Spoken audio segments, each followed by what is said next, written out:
Welcome to my YouTube channel learning with dignity. My name is Garima. आज हम करेंगे class 7 कृषि विज्ञान इकाई 1 मृदा विन्यास का आखिरी भाग, जिसमें हम बात करेंगे वर्षा के जल को नष्ट होने से बचाने के क्या क्या उपाय हैं। तो चलिए शुरू करते हैं। वर्षा के जल को नष्ट होने से बचाने के उपाय। तो ये हमारे पाठ का आखिरी भाग है और इसके बाद मैं प्रश्नोत्तर जो हैं आपको अगले वीडियो में दूंगी। अगर आपने इससे जुड़े हुए बाकी भाग नहीं देखे हैं तो उनका लिंक आपको डिस्क्रिप्शन बॉक्स में मिल जाएगा। और अगर आपने मेरे चैनल को सब्सक्राइब नहीं किया है तो तुरंत जाकर चैनल को सब्सक्राइब कर लें, जिससे आपको बाकी सारे पार्ट मिल सकें। घनघोर वर्षा के बाद भी भूमि पानी पर नहीं ठहरता है, यानी इतनी वर्षा होने के बाद भी पानी जो है नहीं रुकता, तो फिर वो जल जाता कहाँ है। वास्तव में जब वर्षा होती है तो जल का बहुत सारा भाग बहकर दूर नदियों में, नालों में, तालाबों में या पोखरों में चला जाता है। कुछ ही भाग रिस कर मृदा के नीचे जाता है। जो रंध्र अवकाश होते हैं उनसे होता हुआ जो पानी है वो नीचे चला जाता है, जिसका उपयोग वनस्पतियों यानी पेड़ पौधों द्वारा स्वयं कर लिया जाता है। इसलिए वर्षा के जल को नष्ट होने से बचाने के जो भी उपाय हैं वो निम्नलिखित हैं। पहला है खेत को समतल एवं मेड़बंदी करना। खेत को समतल करके उसके चारों ओर ऊंची ऊंची मेड़ बनाकर वर्षा के जल को बाहर जाने से रोकते हैं। खेत को समतल बनाने का अर्थ है जो उसका तल है, जो उसकी सतह है, उसको समान रूप से एक सा बना लेना और उसके चारों ओर ऊंची ऊंची मेड़ मिट्टी के द्वारा बना ली जाती है, जिससे जल को हम बाहर नहीं जाने देते, उसे हम रोक लेते हैं और जल निकास के लिए पानी को धीरे धीरे खेत से बाहर निकलने देते हैं, जिसके कारण पानी जो है वो बेकार नहीं जाता। खेतों की गहरी जुताई करना। गर्मी के दिनों में खेतों की गहरी जुताई करने से भूमि का जल का अवशोषण अधिक होता है। जैसे कि हम लोग पहले पाठ में पढ़ चुके हैं, पहले भाग में, कि रंध्र अवकाश की मात्रा अधिक होने से जब वहाँ स्थान ज़्यादा होता है तो वहाँ पे समुचित जल, वायु और पोषक तत्व जो हैं उसमें उपलब्ध हो जाते हैं, और जो कि पौधों के लिए बहुत ज़्यादा आवश्यक होते हैं। इसी तरीके से गर्मी के दिनों में जब हम बहुत ज़्यादा जुताई कर देते हैं भूमि की, तो पानी अवशोषित करने की शक्ति मिट्टी में बढ़ जाती है, और जिससे मृदा की जल धारण क्षमता जो है अधिक होने से जल जो है उसमें अधिक रुक जाता है, जिससे वर्षा का जल बहने से कम नष्ट होता है, क्योंकि जल जो है वो बहता नहीं है और वो सारा अवशोषित कर लिया जाता है। तीसरा है खेत के ढाल के विपरीत जुताई करना। खेत जिस भी ढाल पर हो उसके उल्टी दिशा में जुताई करने से भी बहुत फ़ायदा होता है। ढालू खेत में ढाल के विपरीत जुताई करने से वर्षा का जल तेजी से बहने नहीं पाता।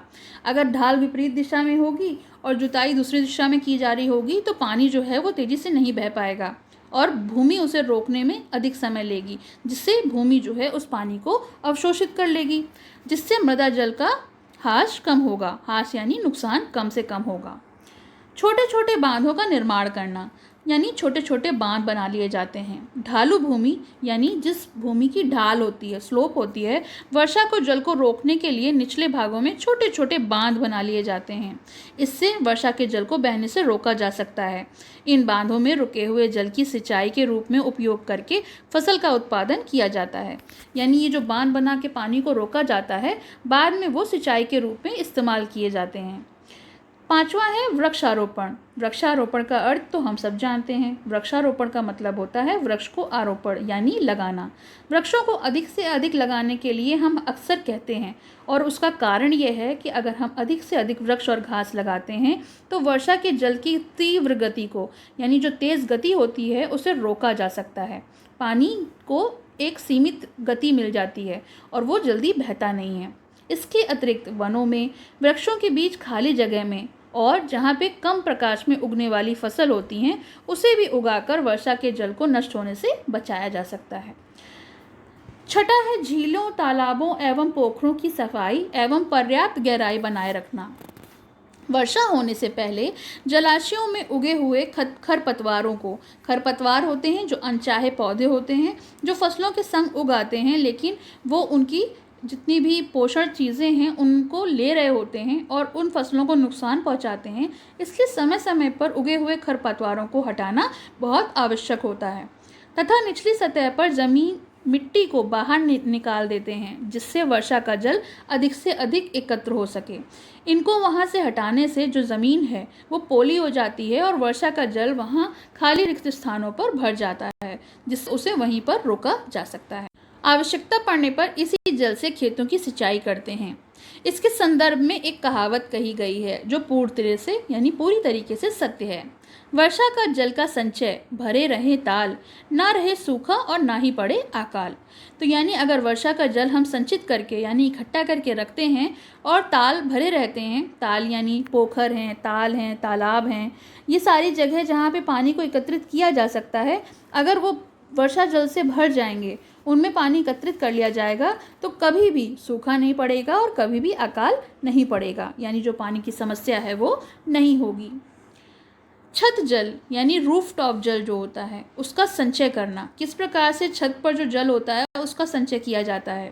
कम वर्षा वाले क्षेत्रों में वर्षा जल को नष्ट होने से बचाने हेतु ऐसी विधि अपनाई जाती है। तो जहाँ पर बारिश कम होती है उस तरह के इलाके में, उस तरह के क्षेत्रों में छत जल का संचय किया जाता है। छत जल क्या होता है? जिनमें मकानों की छतों पर गिरने वाले पानी को मकान के पास के ही गड्ढों में बनाकर एकत्र कर लेते हैं। इसमें क्या होता है, इसमें छत पर जो भी पानी गिरता है, जो भी बारिश का पानी आता है, उसे एक जगह गड्ढे में एकत्रित कर लिया जाता है, जिसका उपयोग घरेलू कार्य एवं बागवानी हेतु किया जाता है। घरेलू कार्य तो आपको पता है, घर के कामों में, और बागवानी यानी जो बागीचे में पेड़ पौधे हैं उनको डालने के लिए इस जल का उपयोग किया जाता है। इस प्रकार से हम जो जल है उसका इस्तेमाल कर पाते हैं और जो वर्षा का जल है उसे हम नष्ट होने से बचा पाते हैं। तो ये तो आपका अंतिम भाग हो गया, पाठ यहीं समाप्त हो गया। आपको कैसा लगा कमेंट सेक्शन में ज़रूर लिखिए और पसंद आए तो लाइक का बटन दबाइए। और अगर अभी तक आपने मेरा चैनल सब्सक्राइब नहीं किया है तो सब्सक्राइब कर लीजिए, जिससे आपको और जितने भी पार्ट हैं इस किताब के उनका वीडियो समय पर मिल सके। पसंद आया हो तो लाइक करें, शेयर करें और चैनल को सब्सक्राइब करें।